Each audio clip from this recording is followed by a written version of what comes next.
عسکری اور سرکاری املاک پر حملے بڑی پلان تھی، کیسز کو انجام تک پہنچائیں گے۔ محسن نقوی مجرموں کے خلاف کمر بستہ ہو گئے۔ تحریک انصاف والوں نے انہی عمارتوں کا نشانہ بنایا جو کال عدم ٹی ٹی پی کی ٹارگٹ رہی ہیں۔ وزیر اعلیٰ پنجاب نگران وزیر اعلیٰ پنجاب محسن نقوی نے کہا ہے، عمران خان کی گرفتاری کے خلاف صوبے میں ہونے والے پرتشدد مظاہروں میں فوجی تنصیبات پر منصوبہ بندی کے تحت حملے کیے گئے۔ پہلے سے طے تھا کہ کہاں کہاں اٹیک کرنا ہے۔ لاہور میں پریس کانفرنس کے دوران انہوں نے کہا، سیکیورٹی اداروں نے اب تک 2000 سے زائد افراد کو گرفتار کر لیا۔ کور کمانڈر ہاؤس کو آگ لگانے والوں نے ہی عسکری ٹاور کو آگ لگائی۔ شواہد موجود ہیں، یہ سب منصوبہ بندی سے کیا گیا۔ محسن نقوی نے کہا، میاں والی ایئر بس پر جہازوں کو جلانے کا منصوبہ تھا۔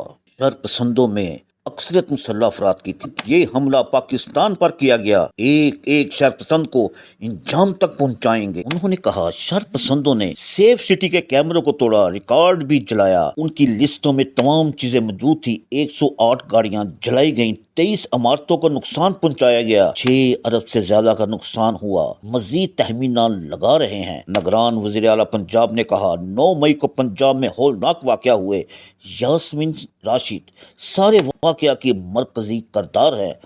انہوں نے کہا، ظلم خلیل زاد کی حیثیت چپراسی سے زیادہ نہیں۔ دوسری جانب تحریک انصاف کے چیئرمین عمران خان کی گرفتاری کے بعد ہونے والی توڑ پھوڑ، تشدد اور جلاؤ گھراؤ کے واقعات میں ملوث 3185 شر پسندوں کو گرفتار کر لیا گیا۔ ترجمان پنجاب حکومت کے مطابق جناح ہاؤس پر حملہ کرنے والے 300 سے زائد شر پسندوں کو گرفتار، جبکہ 300 سے زائد کی پروفائلنگ کا عمل بھی مکمل کر لیا گیا ہے۔ حساس ادارے C T D C social media accounts اور فوٹیجز کی مدد سے شر پسندوں کی شناخت جاری ہے۔